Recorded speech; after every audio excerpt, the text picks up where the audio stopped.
What's going on, people? Hope you're well. I hope you're keeping cool as you can. Not gonna lie, this is a sweatbox in here, and every time I'm opening my window, it's just hot air. It's too hot for me, man. I go a bit ginger in the sunshine if I'm not ginger already enough, but my God, I am baking. Big up everybody who's here. Make sure you smash a like, do us a favor, subscribe if you're new. Get us to 10k. We're almost at 9. So if we can try and get to 10, that would be amazing as well. Big up Billy, big up Little Dan, big up Locks. We've got Pete who might be joining us in a bit. Lots of transfer news hotting up. Now that England is going to be on, I imagine it will probably go a little bit quieter, but I think it's going to be a mental summer. I can't lie. I think it's going to go mad. And already we're starting to see players linked with everyone. I wanted to start on the neutral scene as we got Villa, Wolves, Leicester, Arsenal, gonna have Newcastle in a bit. I wanted to ask about something different. Tottenham look like they're going to sign David Raya from Brentford. Just wanted to get your guys' opinions on it because as an Arsenal fan, I actually think this is a quality signing. I think he's been brilliant for Brentford this season, and I think as far as top goalkeepers go, outside the top 6, I think he's been one of the best, if I'm honest. I'm really looking at this guy thinking you've been consistent. I think it'll be a good signing for Spurs. Locks, let's start with you, man. What do you make of this signing for Tottenham if it happens? Yeah, I think obviously they need to replace Lloris. They have done for a while, to be fair. We were linked with him about 12 months ago, and look how we've fallen, So I think it'll be a good signing from it. It seems a bit pricey, but, like you said, as goalkeepers go outside of the big 6, you're probably not going to get much better. So won't it make him like one of the most expensive keepers of all time or something? Obviously not the highest, but one of them. So it's a position that they've really needed. So I think it's good that they're actually addressing it now. But yeah, it still seems a bit pricey for me. Yeah, like Little Dan, is 40 million quite a lot for him, or do you think it's worth it for Spurs? Well, I think it's massively overpriced for me. Obviously, they've been struggling, haven't they, the last 2-3 years. Hugo Lloris, Wreck-It Ralph, Fraser Forster in goal. Honestly, I don't think I would have had as bad a record as some of those goalkeepers I've just mentioned on 5'3". Like I said, goalkeeping wise, they haven't been great for a few years, have they? Tottenham, obviously, Hugo Lloris has come to the end of his prime. I think they're paying a lot of money for him. I don't think his mistakes have hit social media as wide as they probably should have. If you look back at the goal that Brentford conceded away at Newcastle earlier, towards the end of the season, Brentford trying to play at the back, it was David Raya's fault that led to, I think it was Callum Wilson scoring or Callum Wilson assisting. I'm going with the statement that I think is overpriced. I mean, Bill, what do you make of that? I think Tottenham are getting a good keeper if they get him, but Brentford can't be too hard done by at £40 million. Does it work both ways for you? Yeah, I think it does, absolutely. And it takes one club's eye off Martinez as well. So I'm not complaining with it either. I think he's a very good goalkeeper. I think he needs improvement in some areas, like playing out from the back, like Dan just said. But yeah, I think he'll be a decent player for them. Whether he will help them push on up the table to where Spurs want to be competing, I'm not 100% sure. And I think that probably comes with the outfield players as well. But yeah, it's a decent signing all round. Look, if Villa got Martinez, I'd be wanting someone like David Raya to come in the door. So yeah, I think both parties can be fairly happy with it, to be honest. Yeah, I mean, Locks, I know you obviously down in the dumps now at Leicester type thing. We'll come into that. But as far as Tottenham are concerned, like, got Ange Postecoglou, rumours of Harry Kane going or might be staying. That happens every summer, to be fair. This is a huge job for him, isn't it? I just wanted to know what you think is a good season for Postecoglou this coming season for Tottenham. Like, what are they got to be looking at reasonably, expectation-wise? I don't know. It's tough at this stage to say because obviously, it seems like Kane's probably going to stay, right? So, if they can invest a decent amount in the team, obviously, I know they're after Maddison, obviously Raya.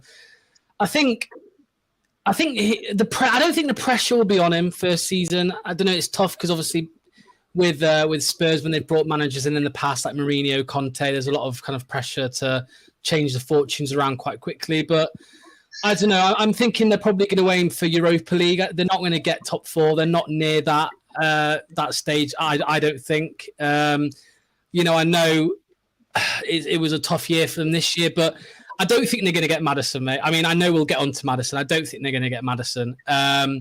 So it just depends on what they bring in. You'd think they'll back him, but then did they really back Mourinho? Did they really back Conte? So why, if they haven't backed their managers, why are they going to really back Postecoglou? So it's a tough one. I think Europa League's probably where they should be aiming this season. I think the top four and then other teams pushing on now as well. Even Villa, I just think it's going to be too tough for them to get top four. Yeah, little Dan, I was on a show tonight with Henry Wright, who's a Spurs fan. We do a rival talk show, and I was just saying to him, I think if Daniel Levy and Co stay, I don't think if you can get it right with Conte and Mourinho, you're going to get it right with Ange Postecoglou, if I'm honest with you. I do hear good things about him in terms of his style of play, but I hold my judgment on and reserve my judgment for him, really, because, Scottish managers we've seen win stuff and come and do nothing. So I wanted to get your thoughts on that. This, for me, really is going to be a kind of really poor season for Spurs, where it's like they lose Kane and they're going to be like 12th, 13th. Or if they keep Kane, like the best they can hope for, like Lox has said, is like, wow, are we going to be able to get anywhere near European places? So what's your thoughts, man? I don't think Spurs can compete this upcoming season. I genuinely believe there's only really Harry Kane the difference between Wolves and Tottenham at the moment. I feel both squads need a massive overhaul. Defensively, they're not really strong enough to compete for Europa League places. Son and Kulusevski seem to have fell off a cliff to a degree in regards to form. I don't really see much difference between Tottenham and Spurs. Tottenham and Wolves. I think they're going to struggle this season, Tottenham. Yeah, and I hope they do, because I don't care about them, and I hope that they do, go the way that everyone's expecting them to. But Billy, do you think this Postecoglou signing could come in and surprise people, or do you just think it's too big a job for him to come in and do anything, particularly this first season? It might take a few. Yeah, I mean, I've got a couple of Celtic friends, people who follow Celtic, who are gutted that he's gone, but Rangers fans were gutted that Steven Gerrard went, and look how that turned out. Saying that, Postecoglou's got a decent track record wherever he's been, albeit not in a major league by any stretch. But it's going to be an interesting one to see how it kind of all unfolds. He speaks very well, but so did Steven Gerrard. Saying that, I do think that Postecoglou's probably a little bit more understanding of fans and things like that. I think he will try and build a family kind of feel around the club. Whether he will successfully manage that, I'm not too sure. It's really hard to kind of say whether I think he's going to be a success or not. I think it's if he does manage to get European football, and I mean European football in terms of Conference League, Champions League, Europa League, whatever it may be, I think he's had a really, really good season. And that kind of just shows how bad of a situation Spurs are in when you think past however many years since Redknapp, maybe a bit before that. I can't really remember that far back. But yeah, they've been pushing for Europe consistently over those seasons, haven't they? So now to say that Europe is a very good season for them just shows how far back they are. And I think if Kane goes, I don't think that they will get Europe at all. Yeah, I think that's fair. I don't think that's a question about it. I mean, he's keeping them where they are, really, respectfully. And he 30 goals. He's just incredible. And Harry Kane, to be fair to him, it's crazy. Before we move on from there, how many goalkeepers in the Premier League are better than David Raya? In all your three's opinions, what are we talking here? Are we talking David Raya's top 5? Are we talking top 10? How many goalkeepers in your opinion? I mean, obviously Ederson and Alisson go without saying, but then after that, where we go, Lox, start with you, man. What are you saying? I mean, outside of the big six, you're looking at, Nick Pope, but Martinez maybe. But I don't know, top 10 for sure, I think. Maybe the lower end of top 10 between, 7th and 10th, something like that. But there's not many, again, outside the the big six, because we all talk about the big six. Outside the big six, there's not many better. Dan? I think Jose Sarr is a better shot stopper than David Raya, but David Raya is better than his feet. I think that's the sort of calibre of keeper where David Raya is. That sort of Jose Sarr, probably around the top 8, top 9 best goalkeepers in the league. Yeah. Bill? I agree, to be honest with you. Yeah, 7, 8. I can't think off the top of my head of too many that are better than him. You've obviously got the obvious ones, which have already been named, but yeah, I think 7th, 8th best keeper in the league, probably around better about than there, De I'd Gea? say. That's the question, wasn't it? Because he was linked to Man United a few months ago, wasn't it? I don't think there's a massive deal between them. Obviously, do Man United really need to pay £40 million to replace David De Gea with David Raya? Yeah, I hope I got that right. It sounded right in my head. You did. Yeah, I don't think Man United should be paying £40 million to replace De Gea with Raya. I don't think there's that much difference between the pair. Interesting, because I mean you've got Edison, Allison, Martinez, Ramsdale, Pope. We've mentioned all them, but I'm kind of with little Dan. I think Jose Sarr has been quality. Obviously people are going to say he's saying that because it's Wolves, but I think he's been quality for the last couple of years. I don't think there's too much difference, but I will say it. I think David Raya is a very good signing for Tottenham, and I think that will definitely be an upgrade on Hugo Lloris, who's been dusted, in my opinion, for a good couple of years now. And I would have David Raya over David De Gea. Wow, it is hard when you say it like that. I would have David Raya. I would over him. I just think De Gea. I know he's got Golden Glove and all that, but nah, he's not for me anymore. But Dan, with Man United's current ownership, like tribulations, have Man United got £40 million to spend on a goalkeeper? This is it. I don't know what's going on with United. I mean, if Man United have got 70 million to spend on Mount, then you'd like to think they got 40 to spend on Raya. Because if Chelsea are on they're skunked, man. £80 million they reckon they're rating Mount. He's got 1 year left on his deal, and I don't even know that he's that great. He's like a workhorse, but I'd have Maddison over him any day of the week. Like, just it's mad for me. It's absolutely mad. Chelsea is like a 7-year-old playing Football Manager. You're not wrong, man. Kids haven't got any comprehension of value, have they? No. It's a very good analogy. It really is, man. And what's it's mad? Like me playing Football Manager, never mind a 7-year-old. What's mad, right, is they're actually selling everyone. Like Havertz can go, Pulisic can go, Ziyech can go, Conor Gallagher up for sale, Mount up for sale, Kante's gone Saudi Arabia, Jorginho's already gone to us, Kovacic is going to City.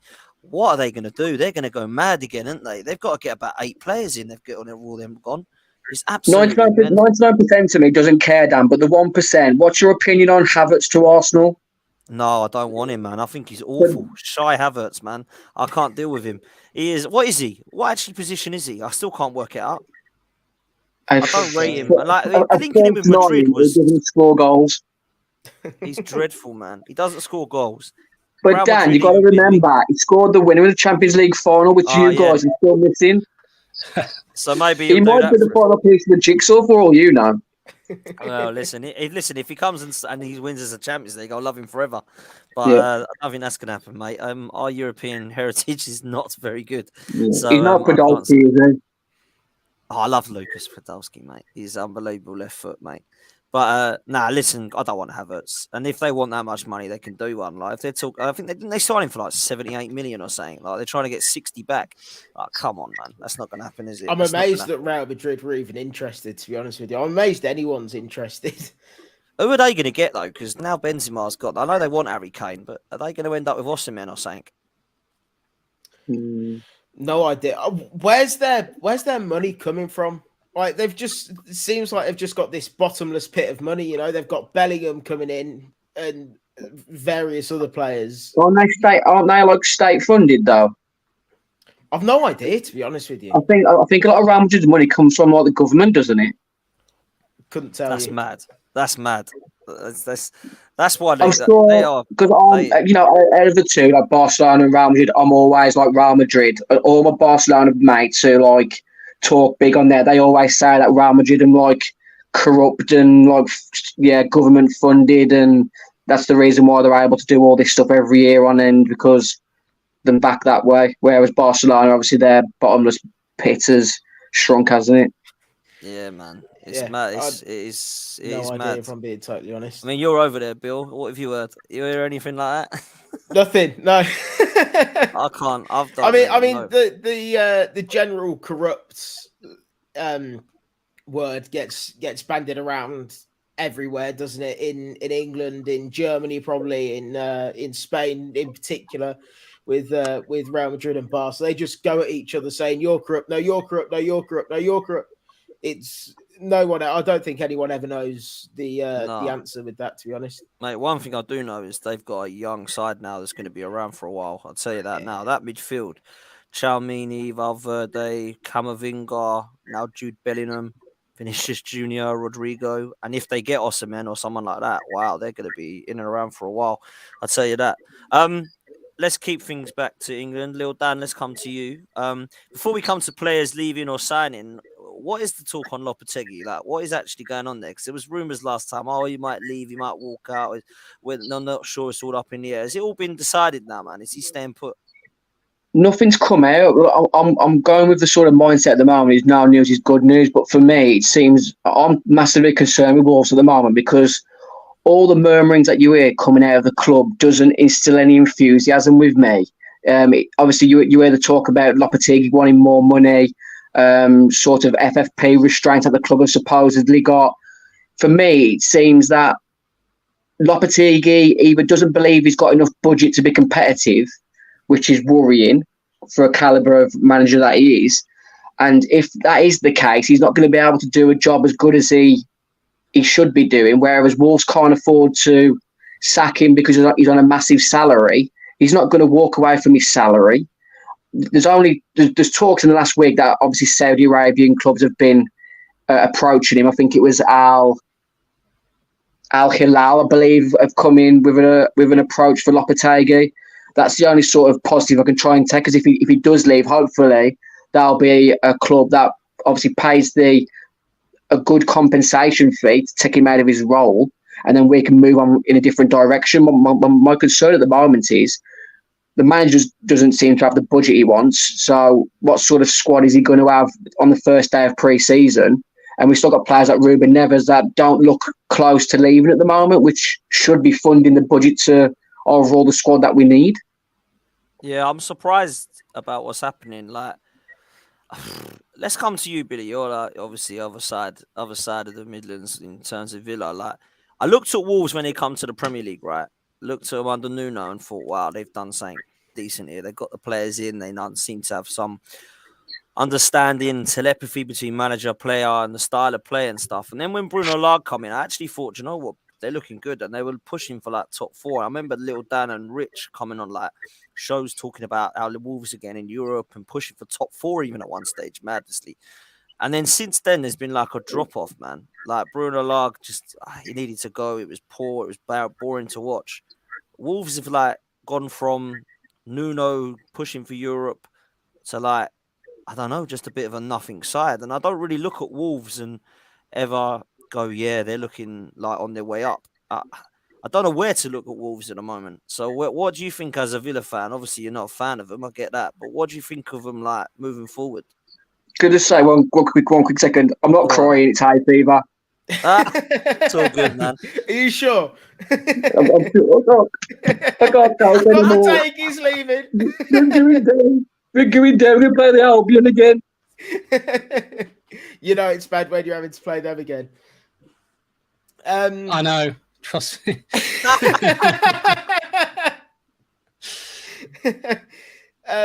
Back to Wolves. I no idea where I see them, to be honest with you. It's they're just I don't want to make this sound a little bit disrespectful at all, because I don't mean it like that, but they're a little bit irrelevant. No one really talks about them in the media. You're not Crystal Palace, Bill. Oh no, you're not. Look, I did say you were. I did say you were. Just say we're in limbo. We're in limbo. We're not irrelevant. We're in limbo. There we go. That's the better terminology. They're in limbo. No one talks about them. No one cares about them. No, it's It really is a weird one because it seems a little bit of a mess. I was a bit, whether envious is the word, when they were all going on their European tours and stuff like that. Wow, Wolves, what's kind of happened to them? Are they really going to stick around doing this week, year in, year out? They look like they were going to for a couple of years, but like you say, Dan, it's just dropped off. I don't know whether teams found them out under Nuno, that caused bad results. He gets sacked, and they never kind of really recover from there. I really can't give you an answer on this one because it's such a, I don't know the best terminology to use. It's such a complex kind of situation because they are in limbo. No one really knows what's going on with them. I don't think they know what's going on with them. No, it is mad. Like, and Locks, I look at your situation, and obviously it's looking pretty bleak. But Wolves at the moment don't know next season whether they're going to be flirting with relegation or whether they're just going to stick to their 12th to 15th under Lopetegui and keep it 1-0 and try and keep it tight. Like, I don't know what to expect, man. Yeah, I mean, they probably need a rebuild. It's something we needed last season, and look what happened when we didn't get it. I think, I think Dan mentioned about FFP, whether they need to sell a couple players and try and reinvest that in younger, fresh, exciting talent.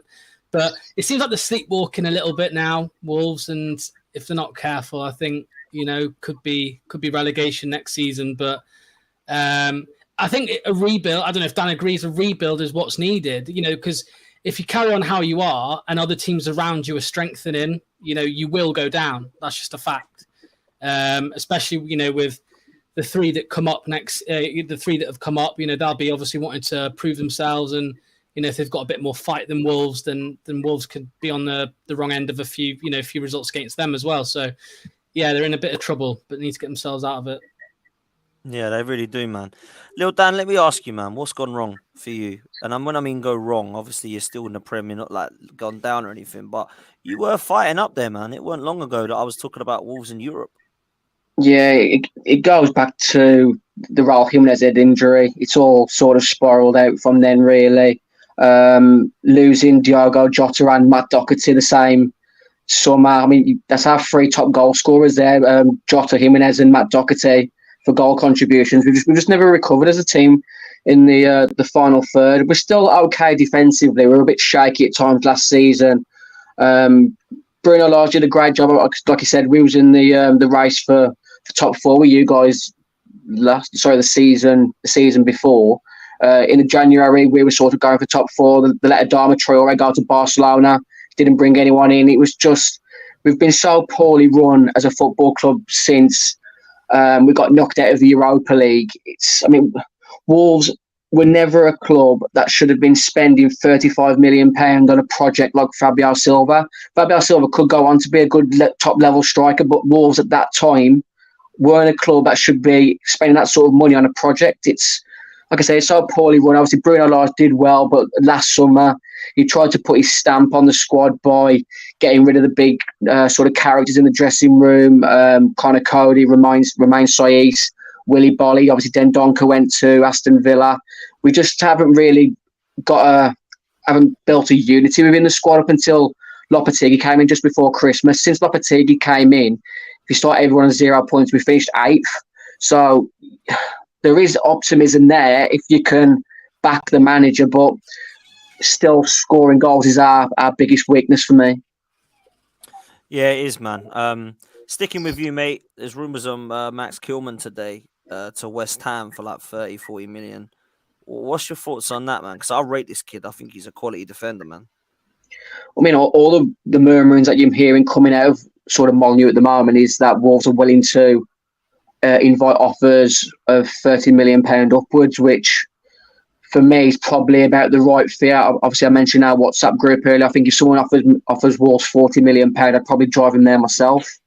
But I'm one of these Wolves fans who am quite sort of harsh on Max Kilman, really. I think Wolves fans give him a lot of leniency because he came through like sort of the academy and stuff. But on paper, he's still a good age for a centre-half, left-footed, ball-playing, athletic. He's got it all. He's still got a high potential. a ceiling to reach. Max Kilman has, and similar to sort of Ben White, really. If someone's willing to pay that sort of money and take a chance at him, he could be a serious defender in the top half. He has had sort of Gareth Southgate come and watch him play in the past, which hasn't gone well for Max Kilman, but I don't see why he shouldn't be sort of pushing for the England squad if he can get back into a good run of form for a top half team, because I know Billy always says, like, Tyrone Mings has played well since Unai Emery, but for me, Max Kilman's better than Tyrone Mings. Listen, I like Max Kilman a lot, and I don't know about you, Locks. I don't know what you think about that price. Do you think that's mad? Do you think that's about right? Would it be a good signing for West Ham? Yeah, I mean, would he go West Ham, Dan, or would he hold out for someone better? I don't want to upset any West Ham fans by saying that. I know there's just somebody there spamming in the comments, but would he hold out for someone better? Damien's going to come back saying, we're European champions, Locks. What are you talking about? Oh, yeah. So I don't know. Look, he's a great player. What did you say the price tag that's been branded around this? 30 to 40, but I don't know how true it is. 40. You've got to remember, we've got the English premium, hasn't he? So that's going to bump it up. If Wolves do need to sell players, then I think we are covered in the sort of defensive areas, and we are being linked to, I think it's the centre-half, David Garcia from Osasuna, who's got a £20 million release clause. So if that funds that deal, Lopetegui is apparently a big fan of David Garcia. So hopefully, it's a domino effect. Yeah, I mean, Ben Chilwell went 2 years ago for 50 million. So Kilman, probably isn't too far away for going for a similar price. So yeah, I can see it happening. I think if West Ham can get him for 30 million, that's a really good signing, personally. I really do. I rate him a lot. And I mean, I know they've got Zuma and Aguerd already. So people would say, do they need Aguerd? Well, you do. You need a squad for 1 and 2. I think if you're going to go 3 at the back, then you're going to go for those 3. I think it would be a good signing. Billy, what do you make of him? I don't watch an awful lot of him, to be honest with you, but what I have seen of him, he's impressed me, to be honest with you. I think he's a decent player, left-footed, young, English. He's got all the aspects, got all the ability, to be a top player. It's Bill, can I just jump in one? Bill, let me jump in one second. Do you know when we played you at your place earlier on in the season? He pretty much won us the game and lost us 2 points. Sorry, because he cleared one off the line. If you remember, I think it was from Organ Stinson, a cracking header off the line. But then he was the one who let Danny Ings in. Yeah. So he's got potential, but he has got a mistake in him. But to be honest, you touched on sort of West Ham. He's better than the West Ham centre half for me. Yeah. You can work that out of him as well. We've seen that with Emery and Tyrone Mings. That's just an example. You can work out these the mistakes in him, and if you do that with him, then he's going to be a top player. I think 30 million is a steal. I think 40 million would probably be fair. And yeah, you can. Well, if Wolves are asking for 30 million plus, then he's probably not going to be heading up towards the 50 million pound mark. But I think for that price, you're getting yourself a really good centre half. What about Gyökeres? Is it that, if I say his name right, the Coventry lad? What do you make of that, little Dan? Is that going to happen to Wolves, or is that gone off now? Well, so the article that you read in today's Athletic says Wolves are interested in Gyökeres and the Bristol City midfielder Alex Scott, who's got a lot of clubs sort of chasing his signature at the moment. But the one line that came out, which stood out for me, was that Wolves are trying to move away from the sort of large transfer fees, which, like I said, it's worrying when you hear those sort of lines when there's already murmurings of FFP restraints. But is it just sort of PR marketing to try and get better deals for, it's always saying you got a £200 million budget, everyone raises the prices then, don't they? I'm still unsure on Gyökeres. He's got obviously good form. He's got quite a lot of assists for a strong target man on top of his goal scoring record last season. But the games that I've seen him play, I'm still unsure whether he's going to be able to make that jump between Premier League and Championship, because there's been so many strikers down the years that just don't make that jump, isn't there? Yeah, there is. I mean, they can think of a few, can't you, that have done really well in the Championship. I mean, you used to say, "Oh, they're a Championship Premier League. They're not Premier League quality." Like Dwight Gale could always smash it in Newcastle Championship, could never do it at top. Yeah. Some people would say that there's been a couple more. Mitrovic could be put into that bracket until this season, to be fair, because at Newcastle and even 1 year at Fulham, he wasn't quite the same. But this year's proved everyone wrong. I like the player. I can't lie. What I saw at Coventry, he looks like he's got the attributes that would make. He looks like a Wolves striker, actually. I'll give you that. He's got that kind of stature, and like Raul Jimenez used to have. And I think that's the sort of type of player that you should be going for, in my opinion. Anyway, He does have a lot of energy for a target man, which obviously Wolves have missed since him has had the injury. But if Wolves have only got like a small budget, and you're talking about maybe one signing at £25 million, I'd rather than go down the Alex Scott route myself. Fair play, man. I was a big fan of the Coventry lad, and Ben Brereton Diaz. Obviously, he's gone to Spain, I think, now, but he was good at Blackburn. But yeah, interesting one, man, with Wolves. I don't know where to go with them, if I'm honest, but they do need some strength in depth. Over to the other side, Bill. You're buying everyone. Well, we're linked with everyone. But Dan, remember, they're only squad players. They ain't walk into the 11. Oh, yeah, they can't get into the first 11. That's right. I remember this now. So Tielemans is pretty much, they reckon, done. We'll come to that in a sec. Who else are you linked with? Because I saw this Oxlade-Chamberlain rumour. Is that happening? Well, TalkSport have claimed that it's happening. Greg Evans and John Percy have come out and said that it's BS. So one of them's going to be right. I wouldn't mind him, to be honest with you. You take him? Yeah, he's a decent squad player, isn't he? As for the rest of them, Pau Torres, Laporte, believe it or not, Nico Williams, Pedro Goncalves, if that's how you pronounce his name, Lo Celso, Ox, obviously, Guendouzi. We're linked with everyone, it seems. Well, it looks like you're definitely going to get a midfielder and a centre back. if you're linked with all them. I mean, Pau Torres would be unreal. I don't know. I'd be a quality player. I don't know if that's realistic. Laporte, do you see Pau Torres or Laporte happening? I can see Pau Torres, to be honest with you, with the Emery being the manager, but Laporte is a step too far in the. I couldn't believe it when I saw that, to be honest with you. I mean, I like that we're being linked with these players, but they're just never going to come off, are they? Like, let's be real. Well, I mean, I don't think Laporte will, no. But I think Pau Torres, I wouldn't laugh too loud at that one. And Guendouzi, I wouldn't laugh too loud at, because Emery loves Guendouzi. When he was at Arsenal with him, he was he's unbelievable to manage. And Arteta didn't think that, mind you. But I will say, I do think you're linked with a very exciting potential window, because you're linked with the right sort of quality of player. Yeah. Now, of course, you can end up being linked with X and end up with Y.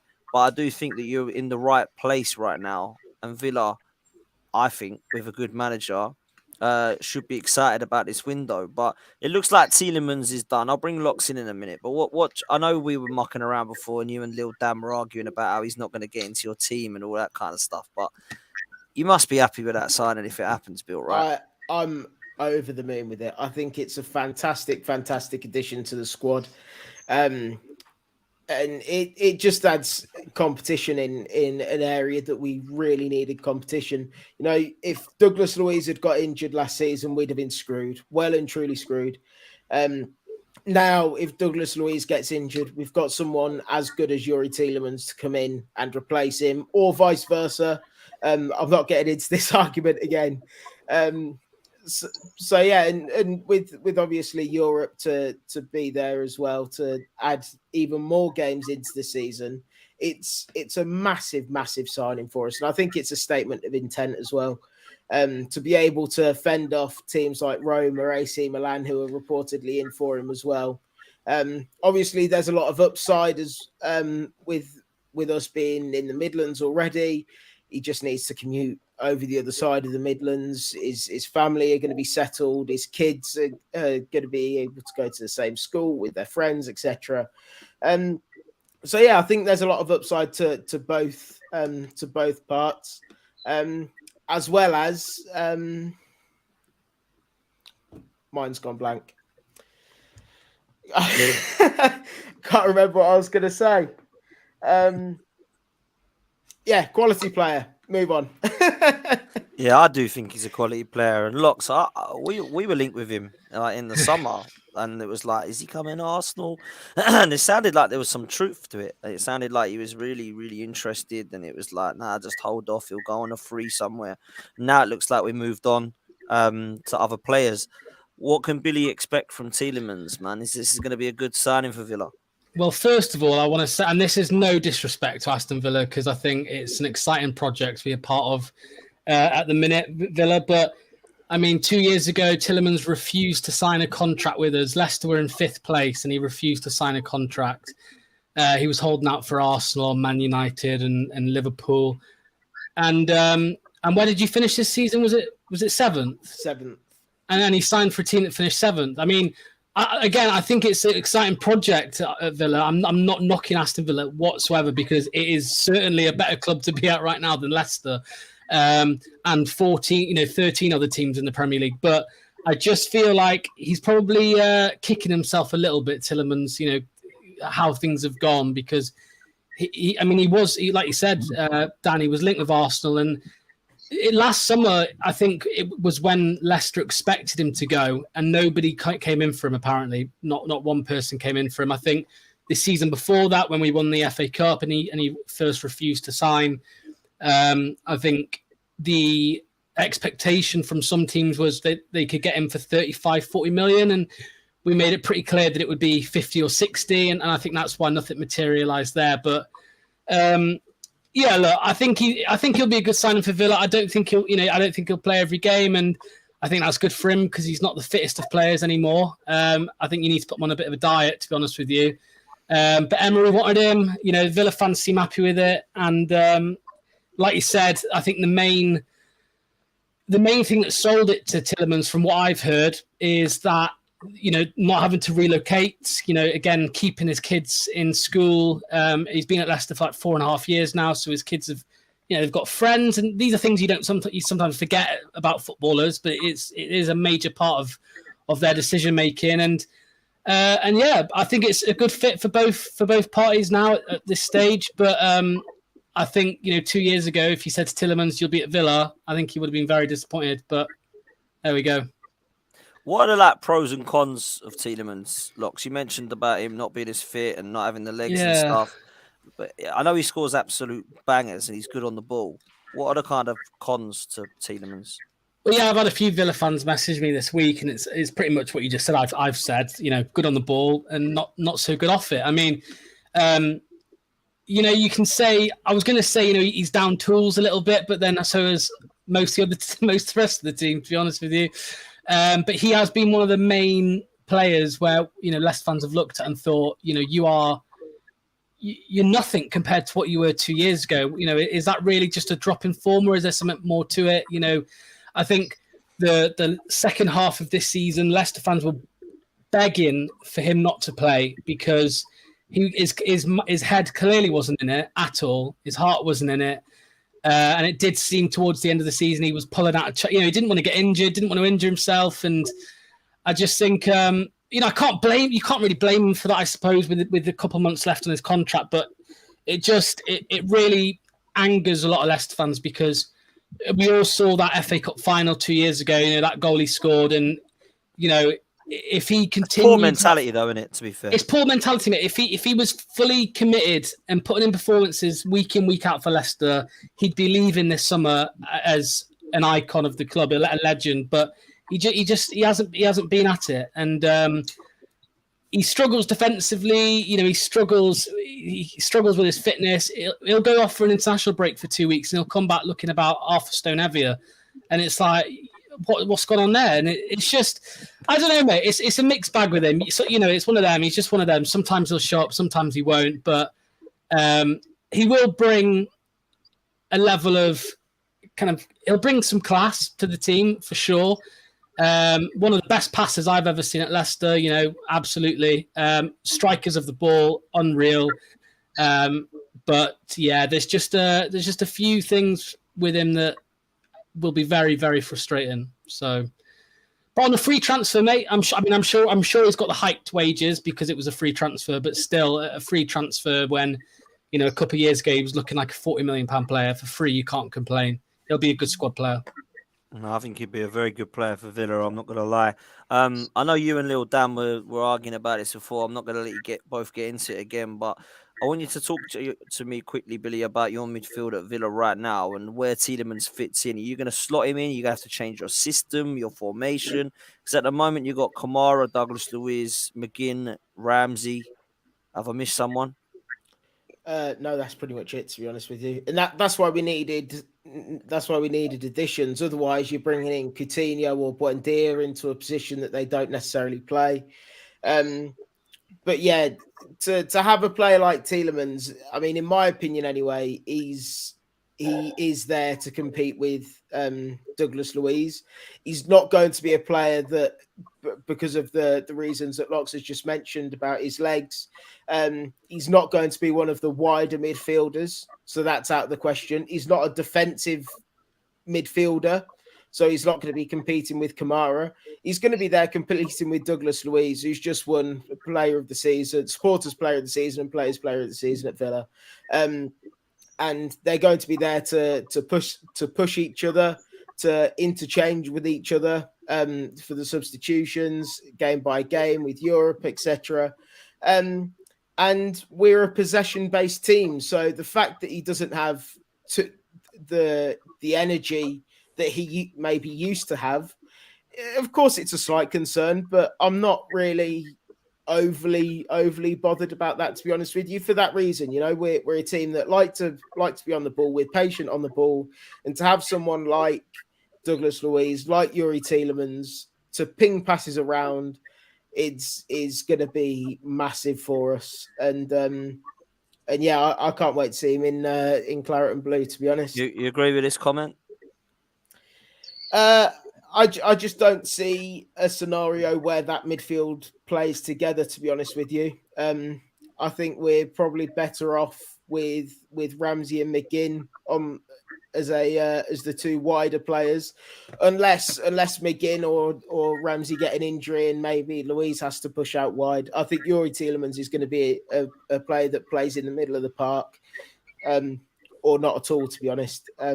So yeah, it's very solid, incredibly solid as a midfield three to look at as a squad.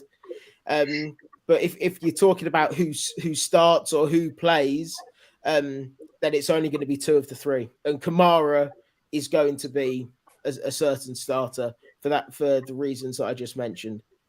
Wow, linking with Guendouzi and Oxlade-Chamberlain, you don't need either of them. You can't get Tielemans into your side. I'd be amazed if you get either of them either, man. What would you like, Lil Dan? I know you were laughing at it last time. What do you think midfield should be like? Who does Tielemans get in ahead of for you then? Because I know you laughed it off last time. McGinn. I know Billy doesn't see it from it. Is there no sort of plausibility to maybe move Luiz into the McGinn role and have Tielemans doing Luiz's role? There is, but I don't. It's McGinn's energy and his speed and the way that he holds off players. He's so much. He's crap, Billy. He's crap. I'm done with this. He's on McGinn talk, man. He's crap. He's just full of iron brew. Look, if he plays full of iron brew like he has for the past few weeks for the rest of his Villa contract, I'm not going to complain at all.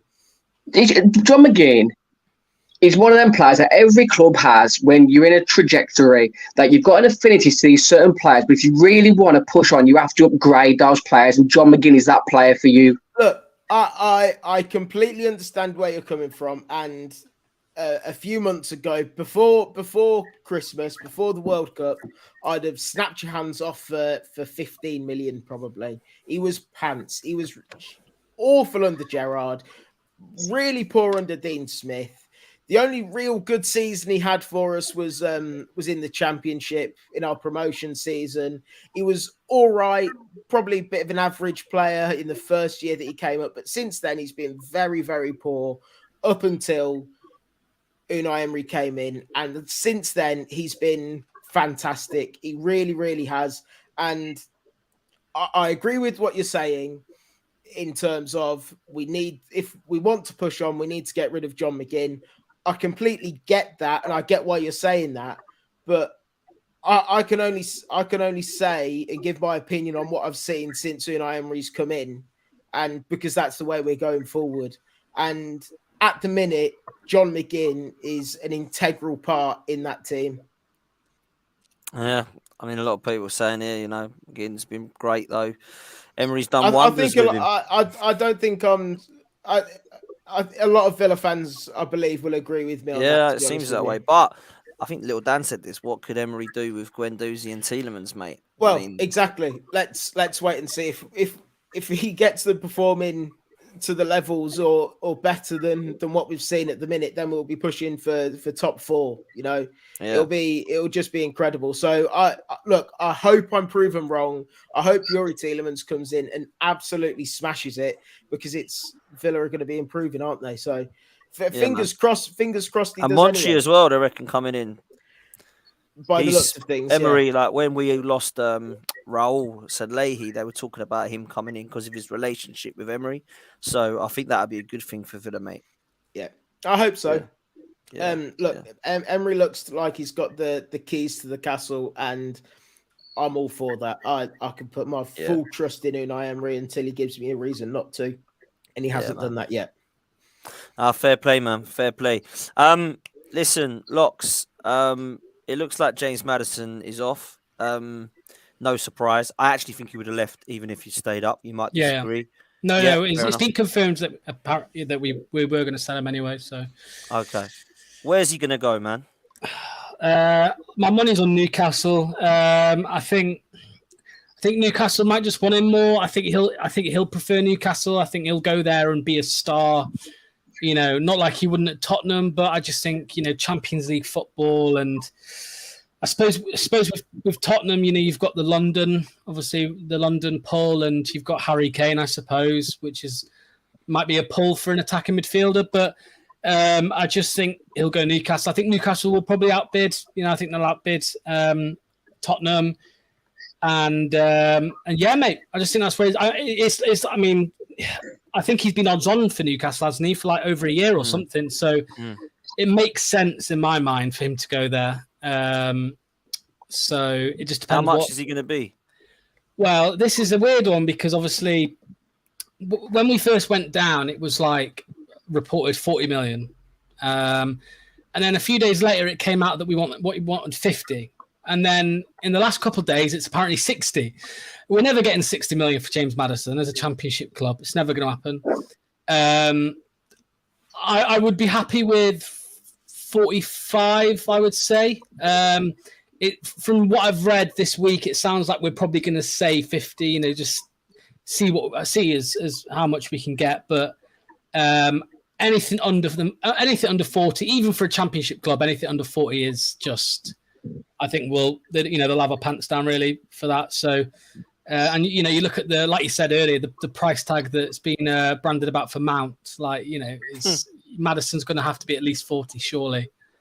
It's going to be about 40-50 with like some like proper wild clauses, like winning the Champions League, extra 5 million, England appearances, extra 5 million, stuff like that, isn't it?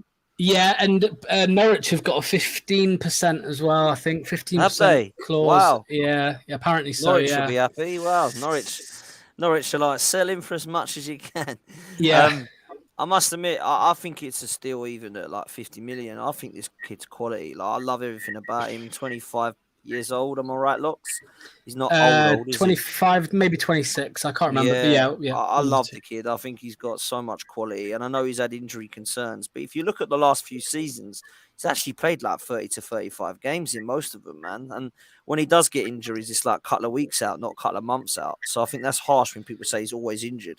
Would you agree with that, Locks? He's carrying an issue with his hip. He's had it for about 2.5 years, maybe even 3 years. He's carried a hip issue, which I think he's had surgery on it a couple of times, to be fair. But it's always been delayed until the summer when he's had it. But look, it's never, in the future, I'm sure that will, might cause problems for him long term. But for now, I think it's manageable. But Yeah, mate, it's a weird one, Maddison. He's had a bit of a weird time at Leicester since he joined. Like, obviously, when he first joined, he was different positions, but he was the Mahrez kind of replacement in terms of creativity. And he was always hit and miss. I would say he's had a few issues, disciplinary issues, like we saw with Southgate as well at England when he pulled out of the England squad. His first call up, he pulled out ill, and then he was caught in a casino, which is why it took so long for him to come back into the England squad. But it's the last 18 months, probably. Yeah, I'd say 18 months to 2 years. He's been just outrageous, especially the first half of the season this year, leading up to that World Cup. There's been a lot of talk from Leicester fans saying, well, he's been half the player since the World Cup, whether that's, the other England lads in his ear or whatever, I don't know. But it does seem like he's had a move lined up for quite some time. And I think he probably just gave us this season to try and, see what we could do. But we were always going to sell him. It was always going to happen. We've heard this week. I think what we've heard this week is if we stayed up, we were just going to get rid of Maddison and keep Barnes. But now we've gone down. It'll be the pair of them going. So yeah, Barnes looks like he's off to West Ham. Is that right? Yeah, that's what the rumors are. Again, that rumor came out before the season ended, actually. So there was slight talk of Villa, but I can't see that happening. I think it's West Ham. I think they're the most interested. God knows how much he goes for, mate. Because again, these prices are not going to be what they were if we were still in the Premier League. So I don't know, maybe 20 to 30. I don't know, mate. I don't know. Yeah, fair enough. I don't know what's happening here. No, neither do I. Going in and out. Was that me or I don't know what's happened there? I stayed. They're back. There we go. Don't know what's happening there. Maybe it's the heat. I must say, Billy went to tell people that your upper conference leagues are a worthy competition to be in. Oh, it is. Let's not go there. Lawless will be. Can I have one question to you, Bill? Not genuine here. You were talking about Harvey Barnes a minute ago. If Leon Bailey or Barnes? Barnes, surely. Barnes. I don't know, to be honest. I've not seen loads of Leon Bailey because he's been injured, to be honest with you. I mean, if I'm going off the games that I've seen of Harvey Barnes when he's played Villa, then it's a no-brainer because he performs. Because you could get good money for Bailey still, couldn't you, really? If that could. Yeah, we probably could. But from what I've heard from other Leicester fans as well, Ash, it seems like they're both a bit similar. It seems like they're both match of the day players. And by that, I mean a bit inconsistent. The highlight reel looks good, but over the 90 minutes, they're not necessarily fantastic. So personally, I'd rather stay away from players like that because I want a player that's going to be there playing well for 90 minutes. I understand with attackers, that's it doesn't happen all that often anyway. But yeah, I get what you're saying, Bill. I wouldn't be overly enamoured with Barnes if I'm being totally honest. I get that, and I do get what you're saying, and I think you've summed it up quite well. When I watch Bailey in glimpses, I think he looks all right. But I think Barnes, I've seen him for a while. I actually really like him. I think I'd take him over Bailey. But like you say, I don't watch Aston Villa and Leicester every single week. But I only can go from the outside looking in. I would go with Harvey Barnes over him. And I think we've seen both in glimpses, but I've seen more glimpses from Barnes than I have Bailey. That's all I'll say. I'd probably agree with that, to be honest with you, mate. I'm not Bailey's biggest fan by any stretch, and I don't watch enough of Harvey Barnes outside of the games he plays for Villa to know what he's fully about, if you know what I mean. Yeah, fair play, man. Fair play. Locks, let me ask you about Castagna to Arsenal. I'm hearing this rumour. £15 million, 27-year-old Belgian international. Am I being harsh by saying I'm not sure I fancy him? I saw glimpses of him at Leicester when he first come, and I thought, well, he looks all right. Ain't seen much of him since, but maybe I've been, not looking close enough. Has he been good for you? I'd say 6 out of 10 most games type of player. I think 15 million, mate. I'll take it right now. You can have him. I think he's just he's a bit of a passenger at times. To be fair, he's come up with some good moments. Like we played Wolves, Dan will remember, not long ago, and he scored a winner. He's decent. He's got a decent finish on him. He scored a few goals for us, to be fair. He's got a decent finish on him, but defensively, not amazing. I just think, with relegation, mate, £15 million, I'll take it right now for him. You can have him. Obviously, he's not going to start for you anyway, but it's whether you want to pay £15 million for a player to just sit on your bench most games. I don't know. It's up to you, but I take it. I take 15 million and reinvest that all day long. I don't think he plays in De Bruyne like Tommy Asu did, Dan. That's very true. But I do like Tommy Asu. He's just always injured, man. Castagna, we need another fullback because they're saying that there's just not enough. I don't know what's happening with Tierney. I really don't want him to go. But they're saying that because Castagna can play both right and left back, that it would be a good signing. I've no idea if we think that is a good signing. Maybe I'm being harsh, little Dan. Do you think that would be all right at Arsenal? Or? I think so. I think maybe 2 seasons ago, I'm sure he was in my fancy Premier League team a lot of weeks because, like I said, he came with he had quite a few goal contributions at one point. I think he's had a couple of injuries, never really fully got back to 100% as he looks. No, yeah, exactly. I think, again, that season you're on about as well, like, I think everyone performed well. It was, again, when we were fighting for top 4 and stuff. So he's just a bit of a passenger, really. When we're having a good game, he's good. When we're having a bad game, he doesn't really... But I'll tell you what, though, he did actually win Leicester's Player of the Season somehow, which no one really understands because you had Maddison, who's, we all know how good Maddison was at times this year. So just gone. He's your player of the season. Just gone, mate. Yeah, player of the season. Yeah, we have no idea how. Is that players' player or supporters' player? That is. I can't remember, mate. I can't remember. There was I think it was supporters player actually. Yeah, because normally, isn't it? Yeah. Probably a popularity contest though, isn't it? Obviously, Maddison's got a bit, left a bit of a sour taste, whereas Castagna probably hasn't really put a foot wrong to a degree.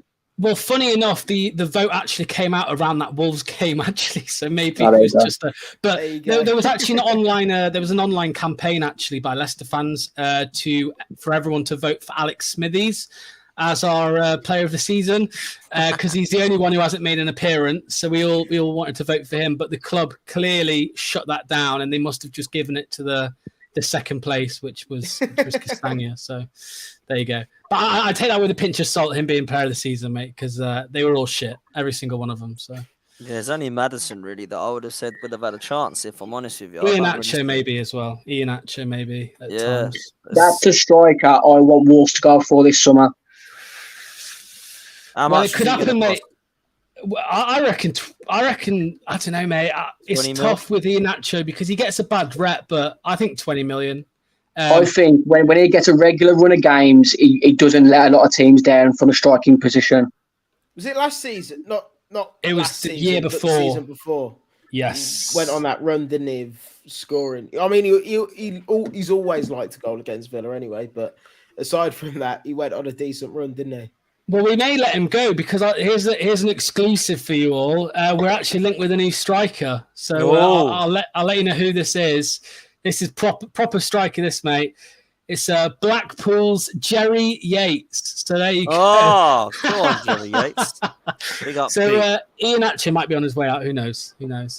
Jerry Yates. I mean, wow. You can no tell idea, Leicester mate. have gone down. 2.5 million. 2.5 million quid.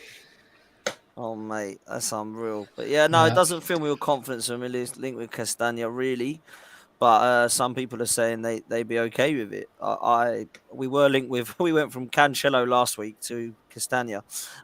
Crazy. There we go. I tell you, I'd rather have Kyle Walker-Peters than Castagna. I think Kyle Walker-Peters is a quality fullback, man. I can play both sides, so it's one of those. Big up, Pete. How are you, mate? All good. Kyle Walker-Peters, we've been linked with him. I've been begging him up for a year. I would love him at Newcastle as a Trippier understudy. Can play left or right back. Very, very talented player. He is. 26 I years think old. he's going to want first team football, man. I think he's not going to play that for Arsenal or Newcastle. I'll be amazed if he does go anywhere other than like a West Ham or something like that. If I'm honest. Or do you know what? Spurs should have kept hold of him. Like, they really should have. Like, they've had 7 right backs since him, and they've all been crud. So there we go. Pete, big up yourself, mate. We're not going to be on it for too long, but I did want to get you on because Maddison and Zoboszlai, or one or the other, both. What's happening at Newcastle, man? I've been saying for about a week and a half, 2 weeks now, I want both. I'm greedy. I'm sorry. I want both. Don't blame you. I think that will show some real statement about where we're going as a team. Maddison, I'm a massive fan. I have been for a long time. I was desperate to get him in when we had 2 bids rejected in the summer. Leicester were never going to let him go in January, so I knew that was really not going to happen. But now they're relegated. I think it's all set. This is the closest we've been to signing him right now. It looks like and it sounds like that things are about there. I think it's just kind of waiting on structures of deals and price. And I think it's all. I wouldn't be surprised if the price is agreed. I think it'd be the level of structure of deal in terms of how much we pay initial. How much do you think it's going to be? Yeah, how much do you think? I think the overall deal will be around 40 to 45 million, rising to 50. In terms of the initial payment, I think that'll probably be the key, because the initial payment will determine how much Leicester are then able to go and spend in terms of rebuilding their squad. Like I said to the Loaded Boys the other day, and we talked about it just before our show tonight, Leicester need to get rid of him because they need to be able to rebuild now. The Championship starts earlier than the Premier League. You've got some teams that are already in pre-season that have already got their players in early. Leicester need to rebuild. They're going to lose a lot of players, and they need to be able to have the money in the outlay there to be able to rebuild their squad. Maddison's one of their biggest. Maddison and Barnes are their 2 biggest sellers. They have to move them out, and so Maddison, I think, will want his destination done and dusted before the 1st of July. So I genuinely think there'll be movement before the end of this week. I really do. Interesting, man. I mean, listen, you're linked. I said you're going to have a big summer. Carl Walker-Peters, Kieran Tierney, Zoboszlai and Maddison. It's looking that way. And, people all say, like, Lawless and Dan will get on your back. Oh, I told you, I'm a Newcastle spending club. You need to be now, man. You're in the Champions League. You got to go on them fronts next season. You can't go and get 1 or 2. You got to go and get 5 or 6 now, aren't you? So is that what your thoughts are as a Newcastle fan? I've maintained since January that we need 7 players.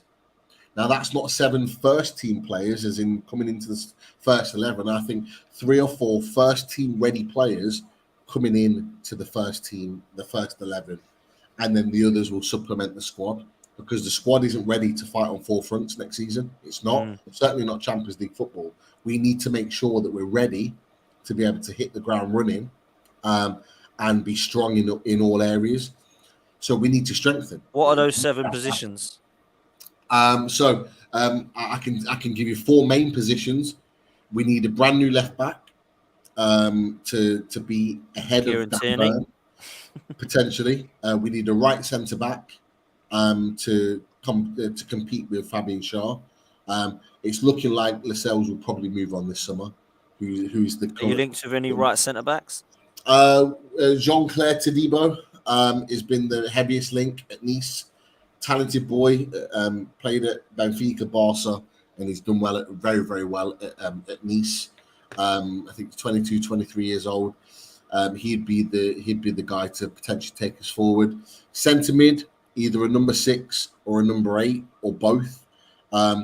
We've been linked with Maddison, who I think I've always thought would play as a number 8. But interestingly, and the reason why we loaded to the show tonight is that reports have come out that we've been linked with Felix Mecha from Wolfsburg, who I've not seen a lot of him, I've got to be honest, but he looks a real talented player. Tonight we compared his stats to Jude Bellingham, not much difference. We compared his stats to the likes of Joe Linton and 1 or 2 Newcastle players, not much difference.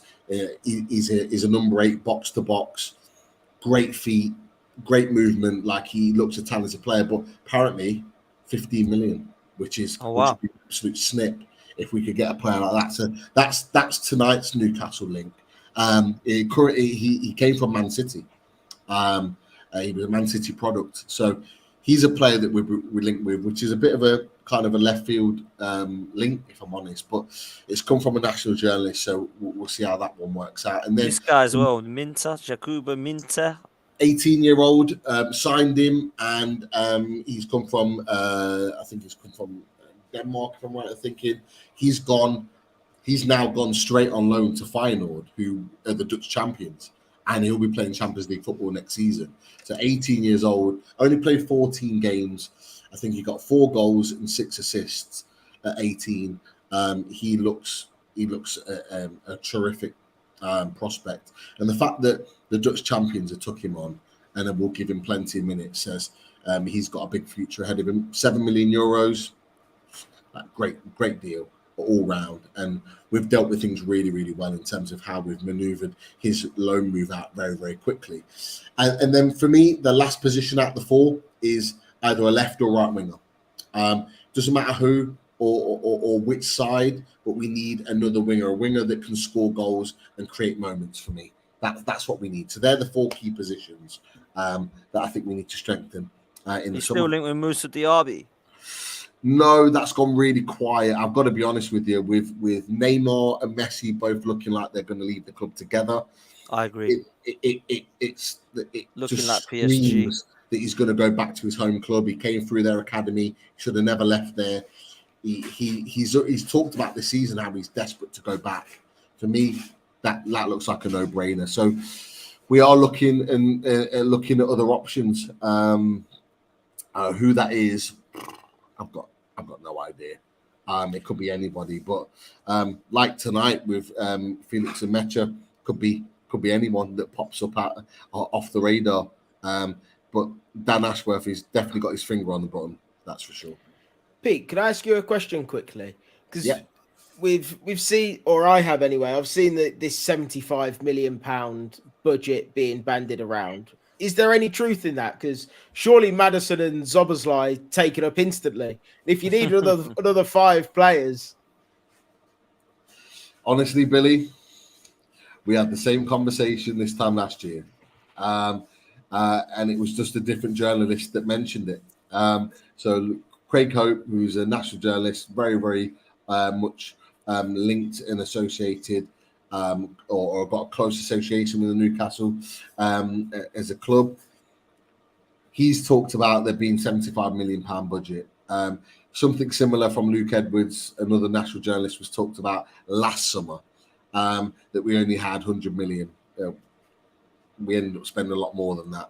I don't listen to budgets, if I'm honest with you. Newcastle United have said from the beginning that they're a very fluid motion. That if there's a player that they want and they're at the right price, they'll go and get him. So it doesn't really matter to me.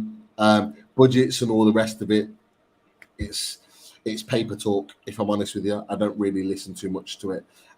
We were told that after Sven Botman, that was going to be it, and there was not likely to be another signing coming in. We then went and spent 60-odd million on Alexander Isak. So you can't listen to it. You genuinely can't. That's just the way it works. So I've heard those reports. I don't listen to it. I don't believe it. Fair enough. Fair, man. Fair. Listen, Lil Dan's batteries died and Lox's internet's crashed, so we must have been on for a long time. I can't leave without talking about the fact that everyone's telling me, breaking news, that Rice is pretty much close to Arsenal. I don't know how true that is. I'm trying to look now, but 100 million is being scouted as the deal. A few good accounts have said that it's pretty much done. I do find it interesting, guys. I don't want to close on this. There don't seem to be anyone else coming in for him yet. So is that because people have become interested and the agent said it's done, he's going to Arsenal? Or is it just like no one's come in yet? Like, what's your thoughts, Billy, on this one? Do you think he's going to be an Arsenal player, Declan Rice? I think he will be an Arsenal player, to be honest with you. I thought that he was going to be a Chelsea player before everything went a bit tits up. But yeah, since Arsenal's title challenge, I only ever thought that he was going to go to Arsenal. Really, I don't see Man City as a likely destination. I think they've got too many good players in that position anyway. You know, he's not really going to take over Rodri's position. And the only other one was Man United, and I think they've got that sorted as well with Casemiro. So I think it was always going to go to Arsenal since the end of the season, in my opinion, anyway. But yeah, I don't know whether it is just a case of Arsenal have got him. There's no real point in us going in for him. Um, I don't know if that's how transfers really work or anything like that, or whether Man City and the like are just coming off the come down of winning the treble, and the end of the season, just kind of everyone's on holiday, nothing's really happening. Let's just wait, give it a week or so, and then we'll get back to work and start signing these players. I don't know. But while there's no rumours of anyone coming in for him, get it done. I just think we need to just go and get this done now, Pete. Like, it's actually driving me a little bit insane that we haven't actually just wrapped this up. Like, surely we know how much he is. If we really have agreed terms and all this crap, then we obviously weren't going in there expecting to get him for 60 million. Just got to pay the money, ain't we, Pete? You've been talking about this since I know. November on the Radio Euro show. So yeah, Forever, man. I can imagine you guys are Arsenal fans are putting your hair out. But yeah, honestly, like Billy just said it is now, and you've said the same. Just get it done. Like, you've been linked with him so long, he's not going to come cheap. It's as simple as that. You're going to have to pay over the odds for him. It's all about how much do you want the player, how much do you want him. And look, you're going to have to overpay for him, but how much are you willing to overpay for him? Is it gonna cripple your transfer budget? Maybe, maybe not. But if he's something that's going to bring massive outlay for you next season, it could well be worth it. So get the deal done. The only thing I'll say, like, we've been tentatively linked with him. So has Man United. That's not really come to anything because of the price tag that they've put on him. The only one that I can see really coming out the blue, and they've got history for it, is Chelsea. Chelsea will just not have any links whatsoever, and then just kind of like creep out the woods out of nowhere and go, there you go, there's your money, we'll take him, because things just fall into place for them. And the more that you play and haggle, the more he's likely to go elsewhere. So as you've said, and as Billy said, just get it done. Get it done. Get him to Arsenal. He clearly wants to go there. It makes sense. Get him there. Be a good signing, though, right? You both agree that'd be a good sign. Yeah, Quality player. Quality. Yeah, I think he's a quality player. Moses Caicedo, obviously, we linked with him as well, which would just be ridiculous if we got both of them. But that's where I agree with Pete. I think Chelsea will come in and just go, nah, we want him. Is 90 million and 400k a week or something mad like that. It's, I don't know. The game's got a bit, really, isn't it? With that sort of money, it's just mad, isn't it? Yeah, exactly. I think in terms of Declan Rice going to Chelsea, I think if Mason Mount had signed up with his future there, I think it'd be a different story with them being childhood best friends and that. But with his future a bit uncertain, Declan Rice is probably thinking, well, screw you, like I'll just go wherever. And I don't really, they're a mess at the minute as it is. So I don't see any real upside to Declan Rice going to Chelsea. So while I agree that Chelsea could do that and they have history of doing that, I don't know whether Declan Rice would give them the green flag to actually go there, if you know what I mean. Yeah, I listen. I really hope we get him, man. I'm not just saying it because we linked with him. I actually really liked him for a couple of years, and when we were linked with him, I thought, nah, a bit like you guys. I was like, that, and we were linked with him like last summer. I was like, well, we're not going to get him, and we were in a very different place back then. But you know, you hear good things. He's bought into Arteta's project, and he was amazed by what the plans are there. Do you believe that? Well, that's up to you whether you believe it. I hope it happens, and I really do think that would be a signing that everybody around will go, oh, okay, Arsenal aren't going to be dropping off anytime soon. That's what I want. I don't want this. There's a few neutral fans that just think that was a bit of a fluke by Arsenal and everyone's going to leapfrog them next season. And I don't know where they've got that from without anybody coming through the door yet. But I just think they're all assumed that Liverpool and United are going to be back, and that Newcastle are going to finish above Arsenal, and that this, I don't know where that comes from. Maybe this just hating on Arsenal, but I honestly believe that we should be, with signings like that, back having a go at Man City, man. Dan, it's easy to assume, because Arsenal had a season that nobody expected, that it's easy to assume that they're just going to drop off again. There's the same conversations happening with Newcastle. Nobody expected us to get top 4, so there's an expectation that we're going to drop off again. It may well happen, it may well not. We don't know, but the strengthenings of our signings will determine where we're going to go with this. If you go out and get a Declan Rice and put a real statement down and go, you know what, we're not here to play games, we're here to sign proper players to build this club up and make it better, then Arsenal will be back where they were last season. Newcastle, if we get the likes of James Maddison and one or two other couple of other big hitters to really beef up this squad and make it viable for Champions League football, there's no reason why we can't fight on 2, 3, 4 fronts, and that would ensure that we're up there fighting again next season. So it's easy to have the negative mindset on it that they're going to drop off again, but who's to say that we're not here to stay? Who knows? You never know. I can understand why people think Liverpool will be back. I do. I think with the signings they're looking to get, McAllister, Kefren Turam and Kone, I get it. They get them players in. At a centre-back, Liverpool should be back. Manchester United, I still think they need 4 or 5 players at least, but if they get those in, they will be back. They should be. Man United, it's not Wigan. You know what I mean? This is a huge club. So, yeah, let's see what happens. Guys, we're going to wrap it up there. Billy, top man as ever. Big up to Lil Dan, big up to Locks, who were on earlier, big up to Pete. Make sure you go and follow Billy on socials, Total Screamers Podcast. Make sure you head over to Dave's 2010 and go to Loaded Mag NUFC and make sure you subscribe to them as well. They've literally just done a show and Peter's kindly joined us afterwards. 300 to 6K. What do you need? How many? 300 away to 6K. So we're getting there. Come on, man. Get over to Pete. Get him to 6K. Come on, we can do that tonight, people, easily. Make sure you do the same here. We're on the way. I think I'm only a few away from 9K now. And then next target's 10. So come on, people.